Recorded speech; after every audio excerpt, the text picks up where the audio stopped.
Hobby Quick Hits. Delivering that breaking hobby news directly to your earlobes. You want to know those hot drops from the card shop? We've got you covered. With your host, John Newman.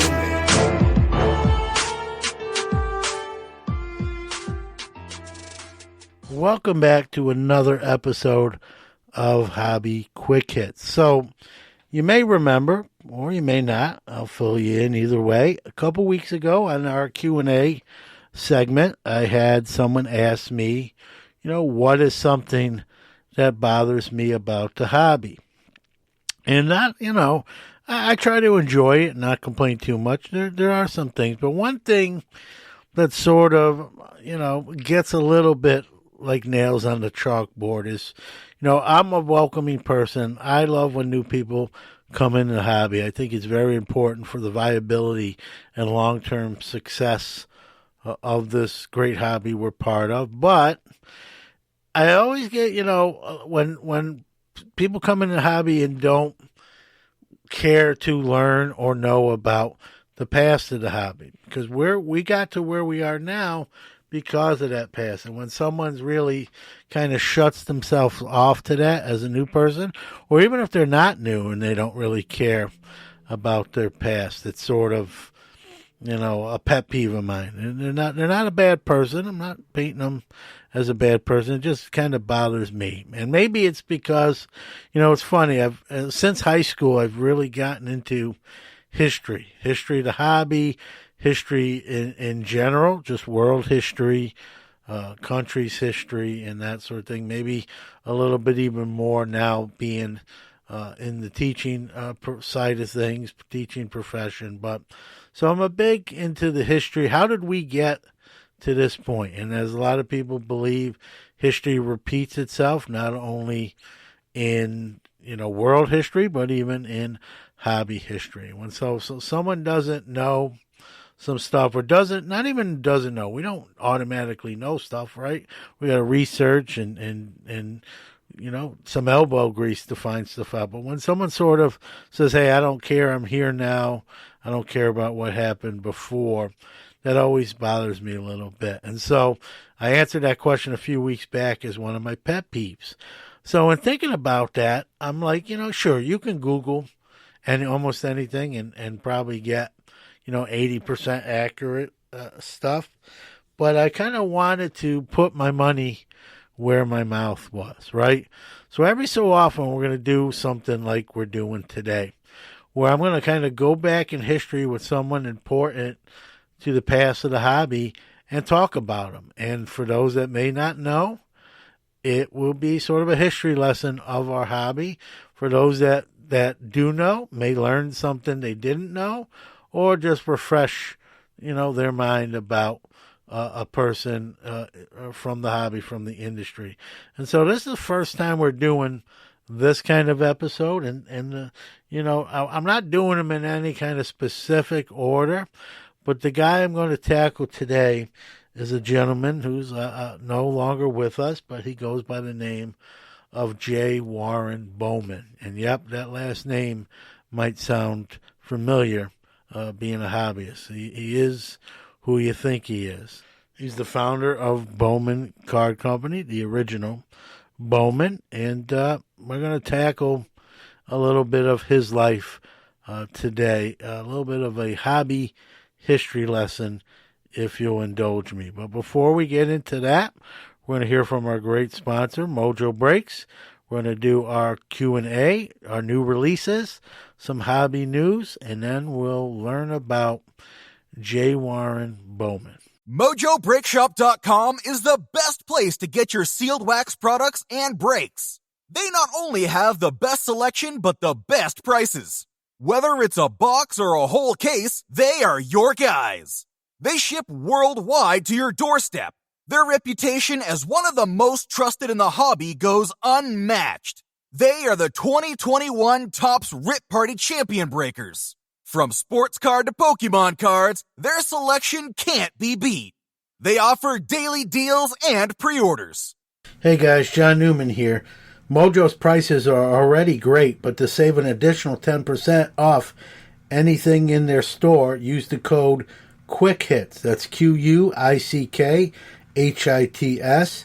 Check out the full service store that's open 7 days a week in Santa Clara, California, or the website at mojobreak.com.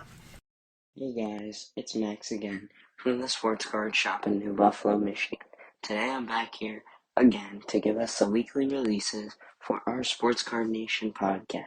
Now, to start us off, on the 17th, we have 2022 Leaf Stitches and Stabs Baseball.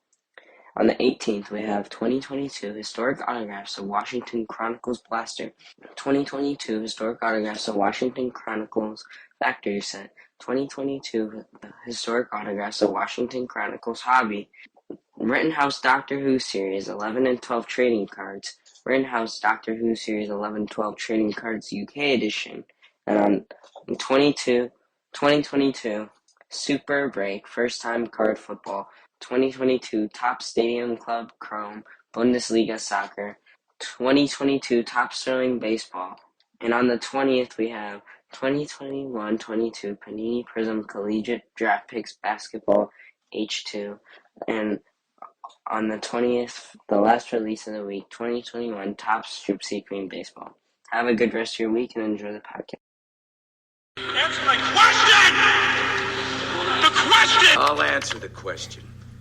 You want answers? All right, this week's question asked me, John, with eBay partnering with PSA to do the grading card authorization on sales $2,000 or more. Do you think that's an overreach on eBay's part based on all the returns they were getting?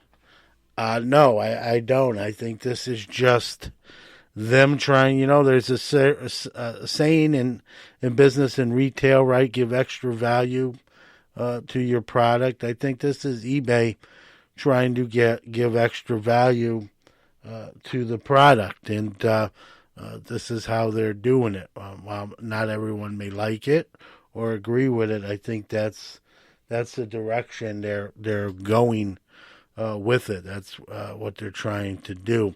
And right now it's at the $2,000 level, but eventually they're looking to make it to the any graded card over $250.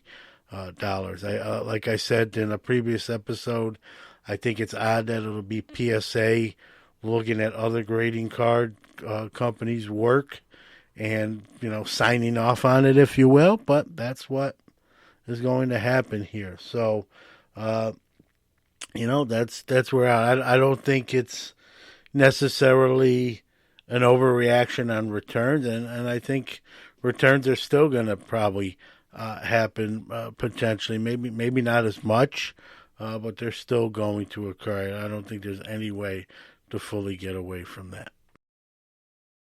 It's time for the Hobby What's Up, where we go around the hobby world and tell you all the latest news and breaking stories from the hobby we love. What's up? What's up? What's up? What's up?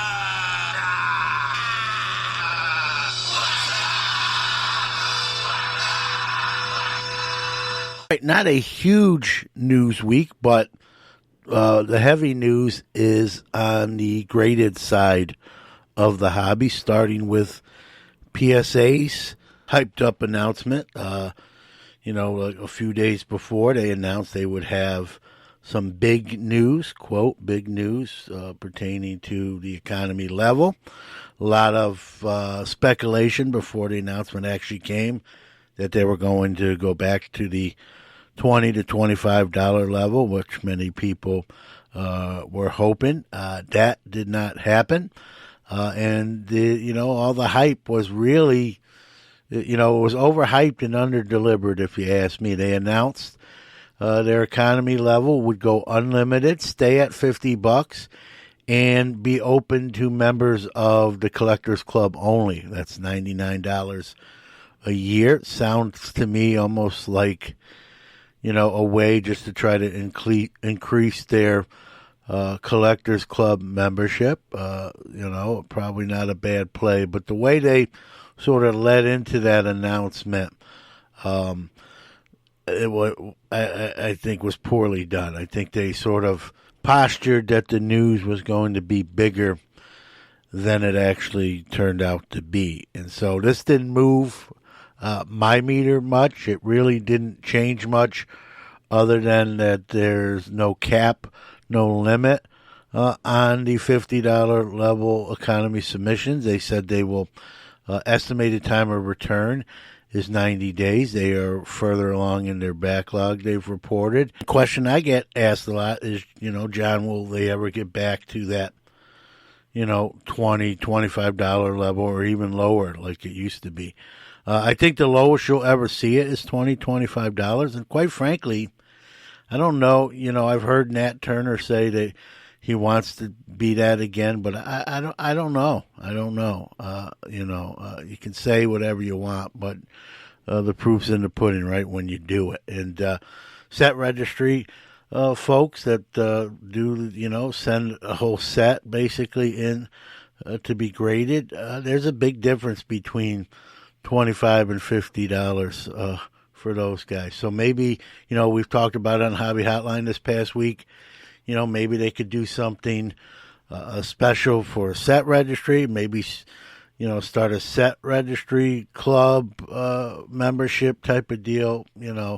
I'd like to see some solutions to some of the problems and/or / complaints. And I don't think we've seen that really yet. And, quite frankly, the longer PSA stays at the $50 or higher level, it's really opened that door for SGC and CSG. Their submissions continue to go up, and business is doing very well for them. So those two great companies will tell you they hope PSA stays at the $50 level or higher, because they're reaping the most reward from that.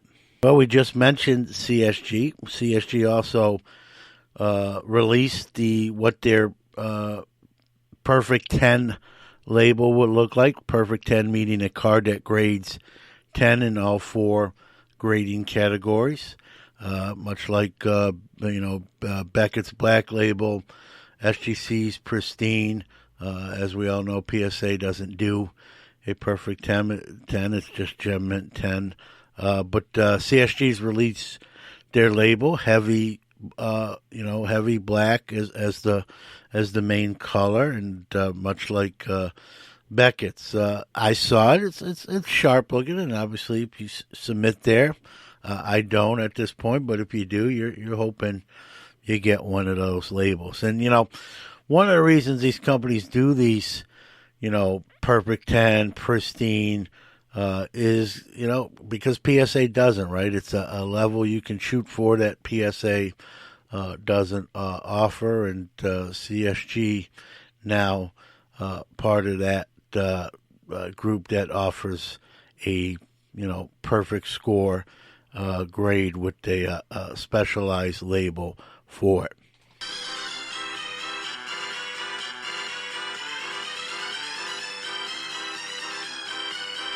And you live long enough, sometimes you realize like good things happen to not good people, and that this story fits into that category. Backyard Breakers, I don't want to say dynamic duo, I almost would like to say something else, but we'll keep it PG. That outfit pulled out of a break the LeBron logo man, one of one, that there's a bounty, and so many people are talking about and trying to get, including famous people like Drake. It's obviously a 101. Now we'll have to wait and see whether the outright rightful owner gets their card, because this definitely trumps the gold Trevor Lawrence that they changed their mind on and didn't want to ship to the person they should have. So we'll see how this plays out. But sometimes, right, things happen that make you scratch your head. But there you go on that. Fanatics has launched their first card auctions of 2022. It's 140 lots, several one-of-ones. Mostly modern cards, very, very little vintage. Mostly newer stuff, and this auction, for those interested, will run through the end of this month, to the 26th, to be exact, May 26th. So Fanatics Auctions, another arm of the company in their quest for basically hobby takeover. And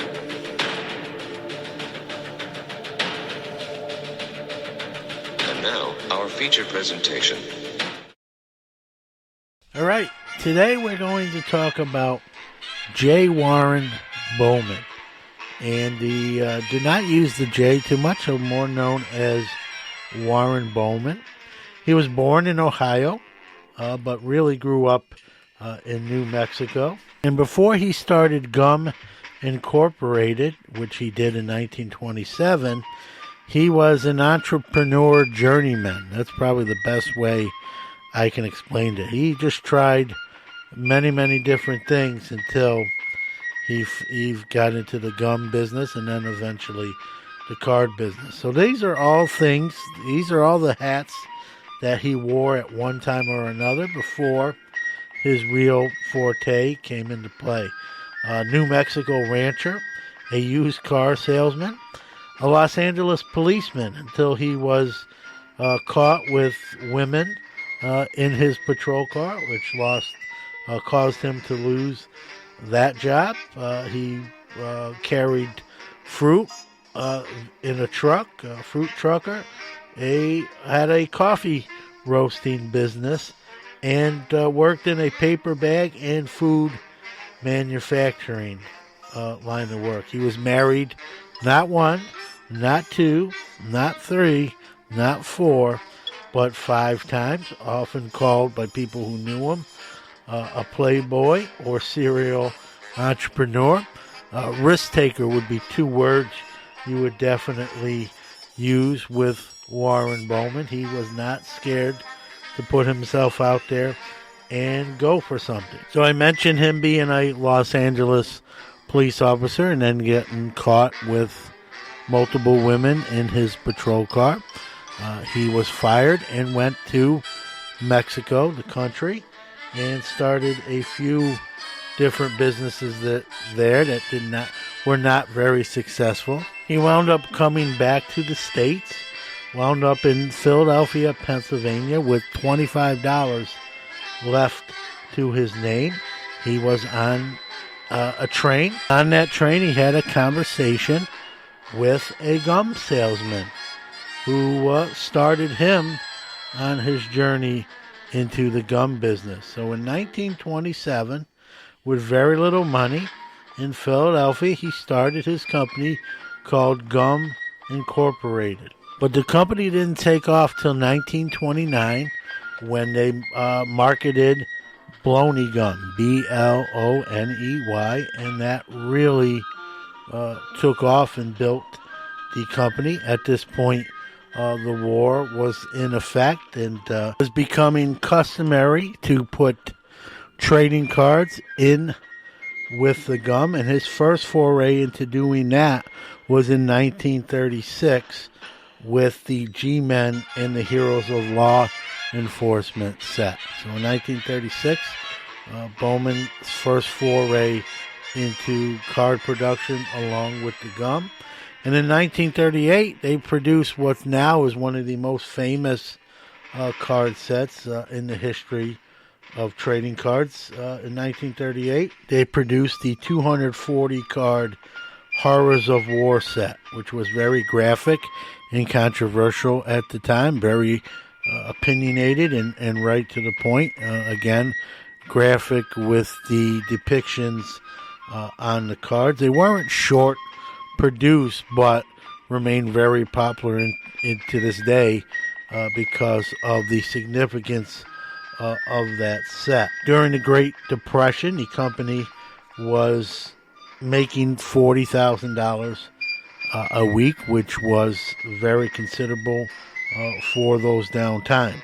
The first foray into baseball card production was between the years of 1939 and 1941 with their play ball line of cards. If you're in the hobby and into vintage, you're very familiar with the 1939, 40, and 41 play ball set. And then the war hit and made, between rations and supply issues, baseball cards went dormant and really weren't produced during this time. Then Leaf came out with their 1948 colored baseball card set, and Bowman wanted to enter the fray, and they produced a smaller dimension size set with heavy New York City baseball players. They also produced a 108 card football and basketball set. Want to backtrack slightly. In 1936, he was actually ousted from his own company after a disagreement with his partner, Franklin Canning. He was ousted, but in 1937, after a long, bitter legal battle, ended with the Pennsylvania State Supreme Court reinstating him as president of the company Gum Inc. In 1949, they added color to their cards to compete with Leaf. Topps entered the fray under the Shoren family in 1952, but struggled, which even included them having to dump cases of 1952 Topps into the Hudson River. Let's talk about a little bit before that, right? These are also known as the baseball card wars between Leaf, Topps, and Bowman. Leaf was the first loser, bowing out literally in 1950. In 1950, Bowman was not only the card king, but the bubblegum king, and had gross sales over $1 million a month. And when you think about that now, it doesn't sound like a lot of much money in today's industry, but in 1950, that was an astronomical number. Topps was trying to compete. Leaf dropped out. Topps's early issues were not well received, and Bowman won those early battles. And the battles did not just happen on those candy counters. Those battles started to happen in court as well, as both companies tried to sign players to exclusive licenses to appear on their cards only, and the other companies still went ahead and produced likenesses of those players. They spent many a day in a court of law trying to sort that out. Bowman hired a young lady named Joan Crosby to sign as many players as they could, figuring, they'd use a feminine touch. The only problem, it sort of backfired when Miss Crosby was not allowed access to locker rooms, being female. And Topps had an ace in their hole, a name you might be familiar with, Cy Berger, who had not officially taken over the job of running the baseball card end, was their agent responsible for signing as many players to Topps exclusively. And this is where the game changed, because Cy Berger had a lot of contacts inside the locker room with people in these organizations, including the big ones in New York, which had many of big-name player, Mays, Mantle, Snyder, Robinson, Campanella, the great players of New York. And they took advantage of Cy Berger's network, and he signed many of those big names where Bowman was on the outside looking in. Topps light bulb went on, and they handed the keys to the car basically to Cy Berger, and the rest was history. Bowman last produced cards in 1955, and eventually Topps bought them out. Let's backtrack again a little bit. Mr. Bowman was a very smart man. He kind of saw the writing on the wall. He kind of saw some of the advantages Topps had maneuvered in place. And in 1952, he actually sold the Bowman and Gum Inc. to Halen Laboratories, and he was out of the card and gum business. He moved to Florida and started a luxury real estate business, which he was very successful at until his death in 1962 at the age of 67. And so there you have Jacob Warren Bowman, part of baseball card and sports card hobby history. All right, thanks for listening to another episode of Hobby Quick Hits. A little different today, a little bit of a hobby history lesson. I hope you enjoyed it. Let me know your feedback. Do you like a show like today where we learn someone, an integral figure from hobby past that kind of leads us to where we are today, or not a big thing, you could care less? Let me know either way. We're not going to do these all the time anyway, but if it's a good received episode, we may do these every few months, kind of tackle another historical figure of the hobby that many may not know of or learn something. So again, hope you enjoyed it. Let me know either way, and we'll see you next Monday for another episode of Hobby Quick Hits, or next Friday for another episode of Sports Card Nation.